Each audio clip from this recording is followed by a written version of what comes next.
Within the charity, J, school na Mess International School. And then they ever should be so. Na iya machine by teachers catching there. Yenya buta na yentro. Sans questions now what train na by tea. Yamia do koye my. And the see about virtual science na computing. So I wish you down to see bit my any. Friend no Sarah Kokodazi, equal school on Miss International School. And to die, you ever try na me shishi. Oh, I'm doing the butcher the vigilation very strong. But and they doing who look upon no anything. Yamia don't so you to me try. You look at the Yamia say, yeah, tron mum, it's not first now, what you find but two. Yam shave the Kakai and teachers card. So yam show the ma. Not true.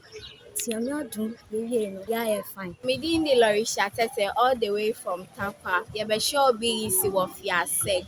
Now enjoy a sure English and RME. It was very cool. Na kama pa. Young poeba na you say ebe idea a now so you're buying the now it's a form 1 and form 2 idea almost share and crown by. Now in that so there we are hoping say form 1 and form 2 idea about yes ya passing the year na yes so new attire secondary school attire yes ya shebi see me remember the pana we send the enye it was very cool. Your friend me Anima Mary. Me try me BEC, you know what? Yeah, said. And dry try English and RME. Go ye pa. Me sure say na me name say sana BEC nko. Enya di bia ye do. Para me dream say bia be ba na. E bia me timi ntra na so that me timi try ye pa na e kama pa.